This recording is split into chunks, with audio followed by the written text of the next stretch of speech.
Hello and welcome to the channel. Today we are going to talk about the barriers of communication.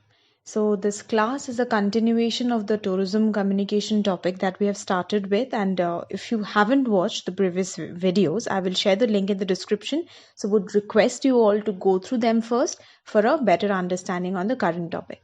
So, whenever we try to talk or send out a message, there are various internal and external factors which contribute to it.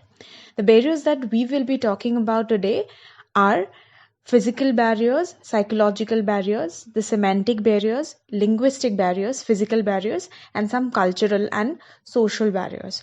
So, to start with physiological barriers, we have some subcategories or some points to it, like poor listening skills, poor concentration, emotional turmoil, poor retention skills, and information overload, which indicates that while listening to someone's messages, we are absent minded and not able to grab what the person is trying to convey, which can be because of some other emotions running through us if we are preoccupied with something, or we don't possess the patience of listening to someone, or not able to concentrate much, so we get tend to get distracted very often. So once we hear everything in a while, we forget the half of it, which is called as the poor attention skill.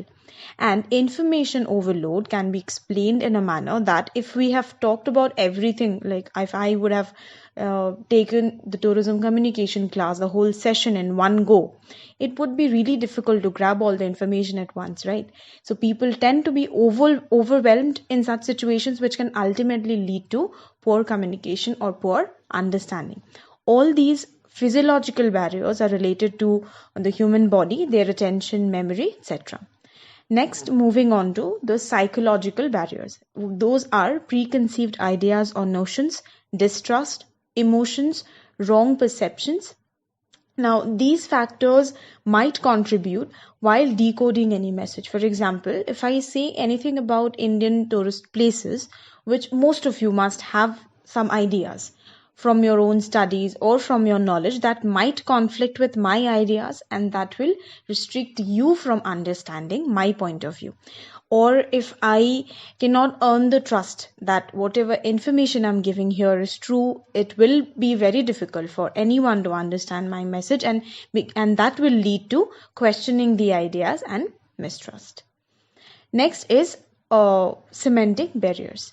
These are due to the technical terms which are called jargons, which are used during sending out a message.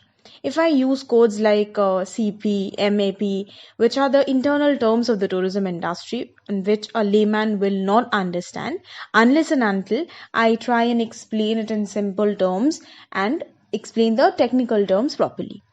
Next comes the linguistic barriers, which is like using of different languages, mostly native languages, which are in common for everyone's understanding. Then physical barriers, you must have noticed that while we are presenting something, there might be internet issues or technical errors, or while calling someone, there might be network issues. So all this leads to a disruption in the communication channel. Now, the last one is cultural and social barriers, which plays a very important role in our understanding of facts. Some social norms like the age, gender, socioeconomic, and cultural beliefs acts as a barrier while understanding few facts because of the conflicts in our thoughts. So that's all from my side today. Let me know if you're liking the classes or need any changes, and thank you so much for watching and being with me in this journey. Do like, share, and comment, and see you soon in my next class.